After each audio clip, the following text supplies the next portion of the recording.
নির্বাচনের শুরুতে সুস্থ প্রতিযোগিতার আভাস থাকলেও বিভিন্ন দল ও জোটের মধ্যে সংঘাত, কোন্দল, অসুস্থ প্রতিযোগিতা ও সহিংসতা ক্রমেই বাড়ছে। ৮ ফেব্রুয়ারি এক সংবাদ সম্মেলনে ট্রান্সপারেন্সি ইন্টারন্যাশনাল বাংলাদেশ এর নির্বাহী পরিচালক ডক্টর ইফতেখারুজ্জামান তুলে ধরেন নির্বাচনের প্রাক প্রস্তুতির এক নেতিবাচক চিত্র।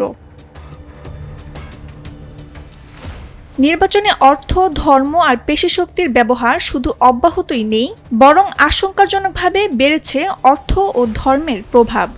ডক্টর ইফতেখারুজ্জামান বলেন, রাজনৈতিক দলগুলো পুরনো সহিংস চর্চা থেকে বেরিয়ে আসতে না পারায় নির্বাচনী মাঠ এখন অনিশ্চয়তার মুখে। তাছাড়া অনলাইন কিংবা অফলাইন প্রচারণার প্রতিটি স্তরেই দেখা যাচ্ছে আচরণবিধির ব্যাপক লঙ্ঘন। কিন্তু বিধি অনিয়ম করলেও নির্বাচন কমিশন অনেক ক্ষেত্রেই এই অনিয়মগুলো এড়িয়ে যাচ্ছে বলে মন্তব্য করেন তিনি। পর্যবেক্ষণে আরও বলা হয়, নির্বাচন আয়োজনে সম্পৃক্ত সরকারি কর্মচারীদের মধ্যে, বিশেষ করে প্রশাসনিক ও আইনশৃঙ্খলা বাহিনীর সদস্যদের একাংশের মধ্যে অনিয়ম ও নিষ্ক্রিয়তা লক্ষ্য করা যাচ্ছে। এছাড়া নির্বাচনী আচরণবিধি প্রতিপালনে রাজনৈতিক দল এবং প্রার্থীদের নির্বাচন কমিশনকে অসহযোগিতার মনোভাবও প্রকাশ পেয়েছে।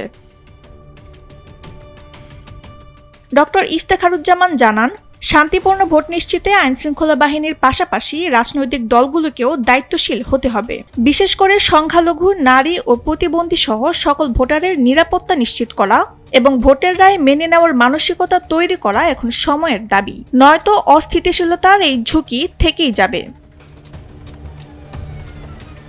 তাসনিম হোসেন লিয়া, সময়ের আলো।